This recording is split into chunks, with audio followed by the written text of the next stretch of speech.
नमस्कार, मी भाऊ तोरसेकर. तुम्ही बघत आहात प्रतिपक्ष. मित्रांनो, सुरुवातीलाच एक स्पष्ट करून टाकतो की मी हा व्हिडिओ बुधवारी बनवतो आहे आणि त्यामुळे गुरुवारी जी निवडणूक आयोगामध्ये राष्ट्रवादी काँग्रेस पक्षामध्ये फूट पडलेली आहे त्याच्यावर प्रत्यक्ष सुनावणी होण्यापूर्वी, निर्णय तर खूप लांबची गोष्ट आहे, प्रत्यक्ष सुनावणी सुरू होण्याच्या आधी मी हे बोलतो आहे. कारण त्याविषयी शरद पवारांच्या किंवा सुप्रियाताई सुळे यांच्या बाजूची काय म्हणतात तो युक्तिवाद हा गुरुवारी होणार होता आणि त्याच्या जवळजवळ मला असं समजा की 20 तास आदल्या दिवशी मी बोलतो आहे. त्यामुळे तिथे प्रत्यक्ष युक्तिवाद काय होईल हा नंतरचा विषय. आज मी एवढंच म्हणेन की त्यासंबंधी बोलताना मला जे काही या विषयाचं आकलन झालं आहे ते मला समजावंसं वाटतं. कदाचित हा व्हिडिओ तुम्ही ऐकाल तेव्हा ती पहिली सुनावणी गुरुवारची झालेलीसुद्धा असेल. पण सांगायचा हेतू असा आहे मित्रांनो की लागोपाठ महाराष्ट्रातल्या 2 मोठ्या पक्षांमधली जी फाटाफूट झाली त्याविषयी कुठला पक्ष अधिकृत आणि कुठला पक्ष फुटीर गट हे ठरवण्याची वेळ निवडणूक आयोगावर आलेली आहे. जो काय बट्ट्याबोळ शरद पवारांनी आणि उद्धव ठाकरे यांनी हातात हात घालून 4 वर्षापूर्वी केला की विधानसभेमध्ये सामान्य मराठी मतदाराने स्पष्टपणे कौल दिला होता की दोन्हीही काँग्रेसना म्हणजे नॅशनलिस्ट काँग्रेस आणि काँग्रेस या दोनही पक्षांना मतदाराने साफ झिडकारलं होतं आणि विरोधी पक्षात त्यांनी बसावं आणि शिवसेना भाजप युतीने सत्तेत बसावं असा जो कौल दिला होता तो पायदळी तुडवून अक्षरशः लूटमार वाटमारी करावी त्याप्रमाणे जे आमदार निवडून आले होते त्यांची गोळाबेरीज करून जनतेने नाकारलेल्या लोकांना उद्धव ठाकरे आणि शरद पवारांनी सत्तेत बसवलं होतं.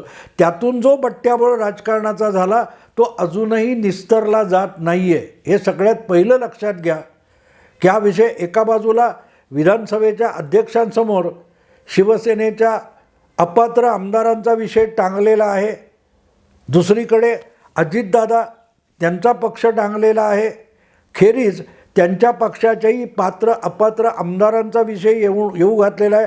आणि अशा वेळेला शरद पवारांनी आपल्या नेहमीच्या स्टाईलने पत्रकारांना खोळे बनवण्याचा जो उद्योग केला होता त्याचा बुडबुडा फुटलेला आहे. याचं कारण मित्रांनो असं की ज्या दिवशी म्हणजे 2 जुलै या दिवशी राष्ट्रवादी काँग्रेस पक्षाच्या आमदारांमध्ये फूट पडली. अजितदादांच्या नेतृत्वाखाली 54 पैकी 53 पैकी 40 आमदार हे शरद पवारांचं नेतृत्व झुगारून भाजप शिंदे यांच्यासोबत सरकारमध्ये सामील झाले. त्यांना 8 मंत्रिपदं आणि 1 उपमुख्यमंत्रीपद देण्यात आलं. आणि त्यानंतर जे काय राजकारण रंगायला लागलं त्यामध्ये शरद पवारांनी आपणच कसे भिलंदर राजकारणी आहोत हे दाखवण्यासाठी आपण कोर्ट कचेऱ्या करणार नाही असं सांगून हात झटकलेले होते. आणि त्याचं कारण होतं की 1.25 वर्षापूर्वी ज्यावेळेला शिवसेनेमध्ये फाटाफूट झाली आणि त्यानंतरही कसं उभं राहायचं हे सांगताना शरद पवारांनी एक मोठं काय म्हणतं उदात्त भूमिका मांडली होती की पक्ष फुटला, चिन्ह झालं, एका पक्षाला मागणी काय ती असेल मान्य झाली की नवं नाव नवं चिन्ह घेऊन कामाला लागायचं असतं. मला वाटते ती गोष्ट तर फार जुनी नाही, 10 महिन्यापूर्वीची आहे. फेब्रुवारी किंवा असं कधीतरी गोष्ट आहे की ज्या वेळेला निवडणूक आयोगाने एकनाथ शिंदे यांच्या गटाला अधिकृत शिवसेना म्हणून मान्यता दिली. त्यानंतर जो अक्षरशः भावनिक स्फोट उद्धव ठाकरे यांच्या गोटात झाला त्याला समजावण्यासाठी शरद पवारांनी वक्तव्य केलं होतं की या कोर्ट कचऱ्या करून, कारण त्याला परत निवडणूक आयोगाच्या त्या निर्णयाला उद्धव ठाकरे यांच्या वतीने सुप्रीम कोर्टात आव्हान दिलं गेलं होतं. तेव्हा या कोर्ट कचऱ्या करण्यापेक्षा नव्याने पक्षाच्या उभारणीला सुरुवात करणं आणि आपल्याला त्या कामाला जुंपून घेणं आवश्यक आहे, हे मोठ्या उदात्त भाषेमध्ये शरद पवारांनीच समजवलं होतं. त्यामुळे मार्च, एप्रिल, मे, जून, जुलै अवघ्या 4.5 महिन्यात आपल्याच पक्षात अशी फूट पडली आहे. तर मग आपण काय करायचं? जे शहाणपण उद्धव ठाकरेंना शिकवलं ते विसरून आपणही हातपाय आपटायचे का, याची लाज वाटत होती. म्हणून 3 का 4 जुलैला शरद पवारांनी सरळ सांगून टाकलं की ठीक आहे, मी काय कोर्ट कचऱ्या करणार नाही. म्हणजे अजितदादा जरी म्हणाले की पक्ष फुटला आहे आणि त्यांनी तसा दावा केला, तर आपण त्यासाठी वकील आणि युक्तिवाद उभे करून तो फुटलेला पक्ष वाचवण्याचा प्रयत्न करणार नाही. नव्या ताकदीने, नव्या उमेदीने परत पक्षाची उभारणी करीन, अशी सगळी वक्तव्य ही 3 किंवा 4 जुलैला शरद पवार करत होते. आणि इथे लक्षात घ्या की नेहमी दुसऱ्यांना हातोहात उल्लू बनवून मिश्किल हसून दाखवणारे शरद पवार हे स्वतः उल्लू बनले होते. हे लक्षात घ्यायला पाहिजे मित्रांनो, हे लक्षात घ्यायला पाहिजे की जे शरद पवार कायम सगळ्यांना मूर्ख समजतात आणि आपणच कसे चतुर आणि मुरब्बी आहोत, मुत्सद्दी आहोत, हे दाखवण्याचा प्रयत्न करतात, त्यांना स्वतःच्या पक्षात पडलेली फूट याचा अंदाज आलेला नसावा किंवा माहिती असूनसुद्धा ते नाटकं करत होते. आणि त्यांनी काय सांगितलं की मी कोर्ट कचऱ्या करणार नाही. पण ज्या वेळेला निवडणूक आयोगाकडून त्यांच्या गटाला नोटीस आली, त्यावेळेला त्यांना कोर्टात आपली बाजू मांडायला जावं लागतं. निवडणूक आयोग हा सुद्धा एक प्रकारे निमन्यायी न्यायालय म्हणावं, निम्न न्यायालय अशा स्वरूपाचा कायदेशीर निर्णय देणारं प्राधिकरण आहे. त्यामुळे त्याच्यासमोर न्यायाधिकरण आहे, त्याच्यासमोर शरद पवारांना जाणं भाग होतं. सुप्रियाताईंनी मखलाशी करून बघितली, पक्षात फूट पडलेली नाही, आमच्यातला एक गट सत्तेत सहभागी झालेला आहे. तुम्ही अग्रलेख लिहित नाही आहात किंवा व्हिडिओ बनवत नाही आहात.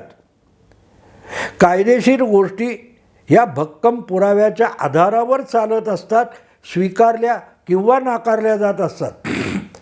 त्यामुळे पक्ष फुटला नाही असले युक्तिवाद समोर बसलेल्या खोड्या पत्रकारांना सांगायला चांगले असतात.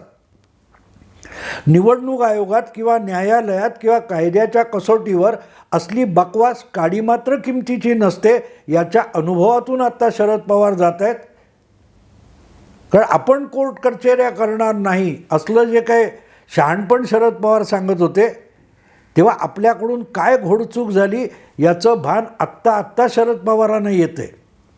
ह्याची पहिली सुनावणी झाली तेव्हा मोठ्या उत्साहात शरद पवार तिकडे जाऊन बसले होते आणि अजितदादा गटाकडच्या वकिलांनी जे काही तिथे युक्तिवाद केले त्यामुळे सुप्रियाताई किती खवळल्या होत्या हे नंतरच्या त्यांच्या एका भाषणातून आपल्याला बघायला मिळालं की त्या वकिलाचाच आता करेक्ट कार्यक्रम करून टाकते तो शरद पवार.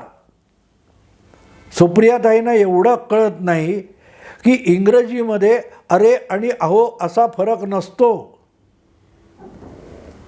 सगळे एकेरी उल्लेखच असतात. फादर याचा अर्थ एकेरी उल्लेख नसतो. तो मराठी भाषेत आदरार्थी एकवचन आणि आदरार्थी अनेक वचन वापरलं जातं, तसा प्रकार इंग्रजी व्याकरणात नाही. पण सुप्रियाताईंना कोण समजवणार, त्या सैरभैर झालेल्या आहेत. त्यामुळे त्या थेट निवडणूक आयोगामध्ये ज्या कुणा वकिलाने अजितदादांची बाजू मांडली तो शरद पवार म्हणाला म्हणून त्याचा करेक्ट कार्यक्रम करायला निघाल्या होत्या. आणि नेमका करेक्ट कार्यक्रम त्यांनी कोणाचा केला आहे त्याचा अजूनही पत्ता लागलेला नाही. पण परत सुप्रियाताई आता निवडणूक आयोगात त्या सुनावणीसाठी जितेंद्र आव्हाडांना सोबत घेऊन हजेरी लावत असतात, पण करेक्ट कार्यक्रमाची काय माहिती देत नाहीत. असो, आता शरद पवार किंवा सुप्रियाताई या सगळ्या निवडणूक आयोगाच्या सुनावणीत उल्लू बनलेत का हे बघणं आवश्यक आहे. मित्रांनो, पुढच्याच ठेस मागचा शहाणा असं म्हणतात. हे जर शरद पवारांनी शिवसेना फुटल्यानंतर लक्षात घेतलं असतं तर त्यांच्या पक्षामध्ये असा दुभंग झाला नसता दुभंग झाला. पण अतिशहाणा त्याचा बैल रिकामा. त्यामुळे आपण शहाणेच आहोत, आपल्याला दुसरा कोण शहाणपण शिकवणार? दुसऱ्याच्या मूर्खपणात झालेलं नुकसान बघून आपण शिकण्याची काय गरज आहे? ही जेव्हा भावना डोक्यात सुप्रियाताई किंवा शरद पवारांच्या असेल तर ते कुठे चुकत आहेत हे सांगायचं धाडस त्यांना कोणी करू शकत नाही. त्यामुळे व्हायच्या त्या चुका होऊन गेल्या. आता इथे लक्षात घेतलं पाहिजे की 1 वर्षानंतर अजितदादांनी राष्ट्रवादीत फोडली किंवा शरद पवारांचं नेतृत्व झुगारलं. पण तो सगळा घटनाक्रम जो आहे तो त्याच्या आधी जवळजवळ 1 वर्ष होऊन गेलेला होता. 20 जून 2022ला एकनाथ शिंदे काय 25-27 आमदार घेऊन सुरतला गेले, तिथून गुवाहाटीला गेले, बाकीचे आमदार एक एक करून गुवाहाटीला गेले आणि अशा रीतीने शिवसेनेच्या 40 आमदारांनी उद्धव ठाकरे यांचं नेतृत्व झुगारलं. आणि ज्या वेळेला बाहेर पडलेल्या आमदारांना अपात्र ठरवण्याची विधानसभा उपाध्यक्षांकडून खेळी उद्धव ठाकरे खेळले, त्यानंतर घाईगर्दीने आपल्या आमदारक्या वाचवण्यासाठी शिंदे गटाच्या त्या आमदारांना कोर्टात धाव घ्यावी लागली.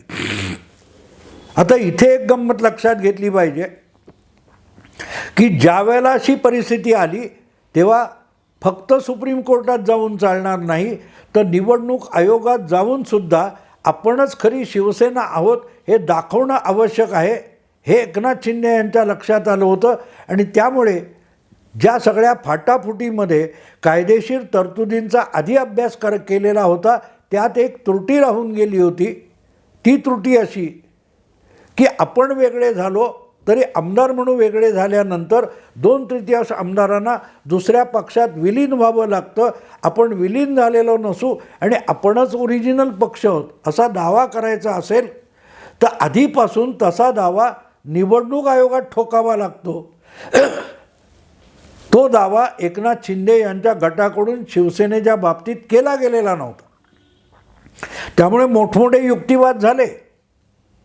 युक्तिवाद झाले की पक्षातला प्रमुख नेता म्हणून आपली निवड झाली आहे हे पुढच्या कोर्टबाजी नंतर एकनाथ शिंदेंनी निवडणूक आयोगाकडे सांगितलं होतं. पण तेवढी एक त्रुटी सोडली तर बाकी एकनाथ शिंदे गटाच्या प्रत्येक खेळीमागे वकिलाचा बारकाईने अभ्यास आणि तपास आणि सल्ला वापरला गेला होता आणि त्यानुसार एक एक पाऊल टाकलं गेलं होतं. फक्त निवडणूक आयोगामध्ये प्रत्यक्ष काही कृती करण्याच्या आधी आपणच पक्ष आहोत हा दावा केला गेला नव्हता. ज्या वेळेला हे लोक दुसऱ्या पक्षात विलीन होत नाही असं दिसलं त्यावेळेला हा सगळा विषय निवडणूक आयोगाकडे गेला. अपात्रता करण्याचा विषय आला तर ती जी एक त्रुटी होती जी आधीच्या शिंदे नाट्यामध्ये राहून गेली होती ती अजितदादांनी आधीच दुरुस्त केली होती. अजितदादा हे 2 जुलैला शरद पवारांचं नेतृत्व झुगारून राष्ट्रवादी पक्ष घेऊनच सत्ताधारी महायुतीमध्ये सहभागी झाले. त्याच्या आधी 2 दिवस त्यांनी